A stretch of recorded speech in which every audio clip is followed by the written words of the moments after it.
చెవి, ముక్కు, గొంతు ఎలాంటి సమస్యలకైనా మీకు ఖచ్చితమైన పరిష్కారం లభించే ఏకైక hospital Asian ENT care centre.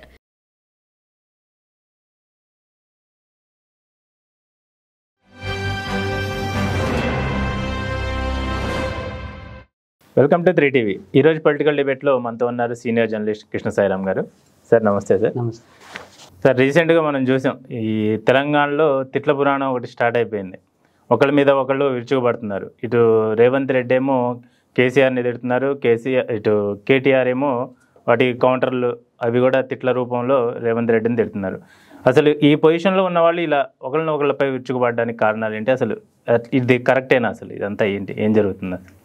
Telangana సమాజంలో అంటే నిజానికి ముఖ్యమంత్రి రేవంత్ రెడ్డి కావచ్చు, బీఆర్ఎస్ కావచ్చు, ఈ బాధ్యతాయుతమైనటువంటి పదవుల్లో ఉన్నటువంటి వాళ్ళు తమ స్థాయిని దిగజార్చుకుంటూ సోషల్ మీడియా ఇన్ఫ్లుయెన్స్, నిజానికి సోషల్ మీడియాలో ఏదన్నా అశ్లీలమైనటువంటి పదాలు కానీ తిట్లు కానీ వస్తే ఎక్కువ వైరల్ అవుతూ ఫోకస్లోకి వస్తూ ఉంటారు. నిజమైనటువంటి చర్చ కావచ్చు, నిజమైనటువంటి రాష్ట్ర ప్రగతి, ప్రజల ప్రయోజనాలకు సంబంధించినటువంటి ఇష్యూస్ కావచ్చు, వాటికి లభించేటటువంటి ప్రచారము, ఆయా నాయకులకి ఆ పనులు చేయడం ద్వారా వచ్చేటటువంటి గుర్తింపు కంటే కూడా తిట్ల ద్వారా వచ్చేటటువంటి గుర్తింపు చాలా ఎక్కువగా ఉంటుంది.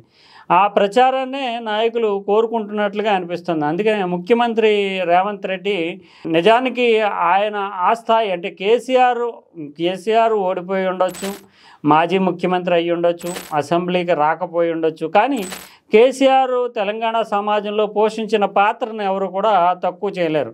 10 ఏళ్ల పాటు ముఖ్యమంత్రిగా ఉన్నారు. తెలంగాణకు సంబంధించి విధి విధానాలను ఆయన నిర్దేశించారు. ఇప్పుడు ఎవరన్నా పరిపాలించవచ్చు, తర్వాత ఇంకొకళ్ళు రావచ్చు, అదంతా వేరే విషయం. కానీ కేసీఆర్ని తెలంగాణ సమాజం గౌరవించేటటువంటి వ్యక్తి.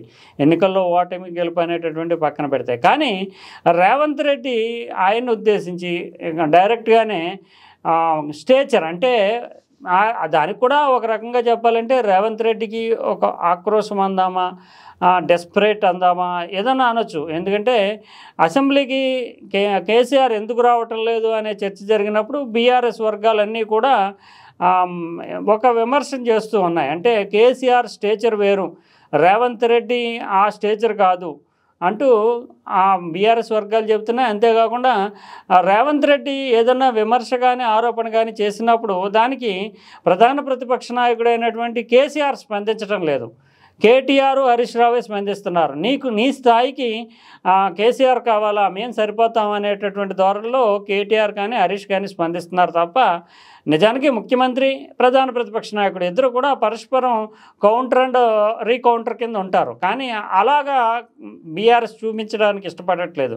ముఖ్యమంత్రి కేసీఆర్ స్థాయి కాదు, స్టేచర్ కాదు అంటూ డైరెక్ట్గా అనేక సందర్భాల్లో వ్యాఖ్యానిస్తున్నారు. ఇది అతను కూడా రేవంత్ రెడ్డికి కూడా ఒక రకంగా ఆక్రోశం కలిగిస్తూ ఉండొచ్చు. తర్వాత ఈ రేవంత్ రెడ్డి ఏం చేసినా ఏం చెప్పినా కూడా విమర్శలకి కేటీఆర్, హరీష్ రావు స్పందిస్తున్నారు. సో దీన్ని దృష్టిలో పెట్టుకునే ఆ వ్యాఖ్య ఏంటంటే, మీరు స్టేచర్ ఎక్కువ అనుకున్నారు, తర్వాత స్ట్రెచ్చర్ మీదకి పంపించారు, ఇప్పుడు రేపు మార్చరీకి పంపిస్తారు అంటే కంటిన్యూ కాకపోతే అంటూ ఆ స్థాయిలో అంటే నిజానికి అలాంటి వ్యాఖ్యలు చేయకూడదు. ఎందుకంటే ఒక కీలకమైనటువంటి నాయకుడిని ఉద్దేశించి ఆ స్ట్రెచ్చర్ అవ్వచ్చు, స్ట్రెచ్చర్ మీదకి వెళ్ళొచ్చు, తర్వాత అందరూ ఎవరు శాశ్వతం కాదు, కానీ భవిష్యత్తులో ఎలా అవుతావు నువ్వు అనేటటువంటి కోణంలో ముఖ్యమంత్రి వ్యాఖ్యానించడం అనేది సమాజానికి ఏం సందేశం ఇస్తున్నారు? మిగిలిన వాళ్ళు ఇంకెలా మాట్లాడతారు? ముఖ్యమంత్రే ఆ రకమైనటువంటి వ్యాఖ్యలు చేస్తూ మా భాషని దిగజార్చుకుంటే కనుక మిగిలినటువంటి వాళ్ళు ఎలా వ్యాఖ్యానిస్తారు? తర్వాత ఆ సందర్భాన్ని కూడా నిజానికి అది ప్రభుత్వం సెలబ్రేట్ చేసుకుంటూ లెక్చరర్ అపాయింట్మెంట్స్ ఏవో ఇస్తూ ఆ పత్రాలు, నియామక పత్రాలు ఇస్తున్నట్టు ఆ సందర్భంలో కూడా ముఖ్యమంత్రి మంచి మాటలు కూడా మాట్లాడాడు. ఎందుకంటే రాష్ట్రం అప్పుల్లో ఉంది, ముందుకెళ్లే పరిస్థితి లేదు, గతంలో 7 లక్షల కోట్లు అప్పు చేశారు, ఇప్పుడు ప్రతి నెల కూడా మనం 4-5 వేల కోట్ల రూపాయలు అప్పు తెచ్చుకుంటే తప్ప నడవని పరిస్థితి ఉంది. ఇవన్నీ చర్చలోకి రావట్లేదు. ఈ స్ట్రెచరు, మార్చరీ అనేటటువంటివే చర్చలోకి వస్తున్నాయి. అంటే ఒక ప్రధానంగా ప్రజల్లో చర్చ జరగాల్సినటువంటి విషయాలన్నీ కూడా పక్కదారి పట్టి ఈ తిట్లు అనేటటువంటివి బయటకు వస్తున్నాయి. అందులో అగ్రనాయకులు. వెంటనే నిజానికి దీని మీద స్ట్రెచరు మార్చరీ మీద బీఆర్ఎస్ స్పందించి కేసీఆర్ లాంటి నాయకుడిని ఇలా అంటారా అంటూ ప్రజల్లో చర్చకు పెడితే కనుక ఖచ్చితంగా తెలంగాణ సమాజము రేవంత్ రెడ్డి వ్యాఖ్యలను ఖండించును. అంతేకాకుండా ఈ స్థాయిలో ఒక పెద్ద అగ్రనాయకుడికి సంబంధించి మాట్లాడకూడదనే అది వచ్చి ఉండేది. కానీ వెంటనే కేటీఆర్ కూడా రేవంత్ రెడ్డి ఏ స్థాయిలో మాట్లాడాడో ఆ స్థాయిలోనే, నిజానికి ఇంకా అంతకంటే కూడా కొంచెం తక్కువ స్థాయిలోనే పిచ్చికొక్క పరిధులన్నీ మారిపోయింది. ఎవరినన్నా కాటేయచ్చు, ఆసుపత్రిలో చూపించాల్సిన అవసరం ఉంది. అంటే ముఖ్యమంత్రి స్థాయి వ్యక్తిని ఉద్దేశించి ఒక కుక్కతోటి, అంటే పిచ్చి కుక్కతోటి పోలుస్తూ మాట్లాడడం అనే దాన్ని కూడా తెలంగాణ సమాజం హర్షించదు. ఎందుకంటే ఒకవేళ అతను ఏదన్నా తప్పుడు పదం నోరు జారి ఏదన్నా అంటే కనుక ఆ స్థాయిలోనే కౌంటర్ ఇవ్వాలి, లేదంటే సమాజం దృష్టిలో పెట్టాలి.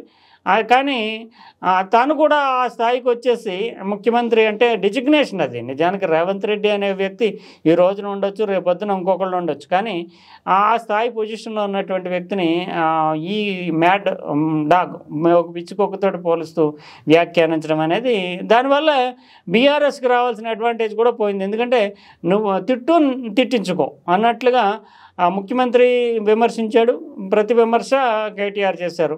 ఎటు ప్రధాన ప్రతిపక్ష నాయకుడు అయినటువంటి కేసీఆర్ స్పందించడం, అదే ఆక్రోశంతో రేవంత్ రెడ్డి స్పందించాడు, కానీ కేసీఆర్ స్పందించడం, కానీ కేటీఆర్ ఇంకా తీవ్రమైనటువంటి వ్యాఖ్యతో స్పందించాడు. ఇలా ఈ తిట్లు రెండు కూడా నిజానికి బడ్జెట్ సెషన్ జరుగుతుంది, బీసీ బిల్లు ఉంది, గవర్నర్ స్పీచ్ ఉంది. వీటి మీద చాలా కీలకమైనటువంటి చర్చ జరగాలి. రాష్ట్రం ఏర్పడి 10 ఏళ్ళు అయింది. ఎంత మేరకు అభివృద్ధిలోకి వచ్చామో, మన భవిష్యత్తు ఎలా ఉండబోతోంది, ఇప్పుడు కాంగ్రెస్ ప్రభుత్వం వచ్చిన తర్వాత ఈ బడ్జెట్ను ప్రవేశపెట్టిన తర్వాత ఎలా మనం దానిపై స్పందించాలి, ప్రజల్లోకి ఎలా తీసుకెళ్ళాలి, ఇవన్నీ పక్కకు పోయినాయి. అవన్నీ పోయి వీళ్ళిద్దరూ తిట్టుకున్నటువంటి ఇవే ఇప్పుడు నిజానికి మెయిన్ స్ట్రీమ్ మీడియాలో కానీ సోషల్ మీడియాలో కానీ చూస్తే ఇప్పుడు కనిపిస్తున్నటువంటి గడిచిన 2 రోజులుగా కనిపిస్తున్నవి ఏంటంటే స్ట్రెచ్చరు, మార్చరీ, పిచ్చి కుక్క, ఇవి మాత్రమే ఫోకస్ అవుతున్నాయి. వీటినే మీమ్స్ కింద చేసుకుంటూ అటు బీఆర్ఎస్ సోషల్ మీడియా కానీ ఇటు కాంగ్రెస్ సోషల్ మీడియా కానీ పెద్ద ఎత్తున ప్రచారం చేస్తుంది. రాష్ట్రం ముందుకు ఎలాగెళ్తుంది, రాష్ట్రంలో నిరుద్యోగం పరిస్థితి ఏంటి, ఇన్ఫ్రాస్ట్రక్చర్ అంటే మౌలిక వసతులకు సంబంధించిన ప్రాజెక్టుల పరిస్థితి ఏంటి, ఆర్థిక వనరులు ఎలా ఉన్నాయి అనేటటువంటి చర్చ మానేసి ఈ పిచ్చుకుక్క చర్చ అని మార్చరీ చర్చ జరుగుతుంది. అంటే దీనికి అధికార కాంగ్రెస్ పార్టీ, ఇటు ప్రధాన ప్రతిపక్షమైన బీఆర్ఎస్ రెండు కూడా బాధ్యులే. అయితే ముందుగా మాట తూలినటువంటి రేవంత్ రెడ్డి ప్రధాన బాధ్యత తీసుకోవాల్సి ఉంటుంది. తర్వాత బీఆర్ఎస్ కూడా బాధ్యతాయుతంగా ఉండాల్సినటువంటి ప్రతిపక్షం కూడా ముఖ్యమంత్రి పొజిషన్లో ఉన్నటువంటి వాడిని కించపరిచే విధంగా, తర్వాత ఒక అశ్లీలమైనటువంటి ధ్వని కానీ లేదంటే అసందర్భమైనటువంటి ధోరణిలో కానీ స్పందించడం అనేది, దాంతో బీఆర్ఎస్ కూడా తనకు రావాల్సినటువంటి అడ్వాంటేజ్ని కోల్పోయిందనే చెప్పాలి. అందువల్ల ఆ రకంగా రెండు కూడా ముఖ్యమైనటువంటి రెండు పార్టీలు కూడా ఈ రకమైన విమర్శలు చేసుకోవడం ద్వారా తమ స్థాయిని తామే దిగజార్చుకున్నట్లుగా మనం చెప్పాలి. వినికిడి లోపం ఉన్న వారికి అడ్వాన్స్డ్ హియరింగ్ ఎయిడ్స్ లభించును. సంప్రదించండి Asian ENT care centre, Begumpet, Hyderabad.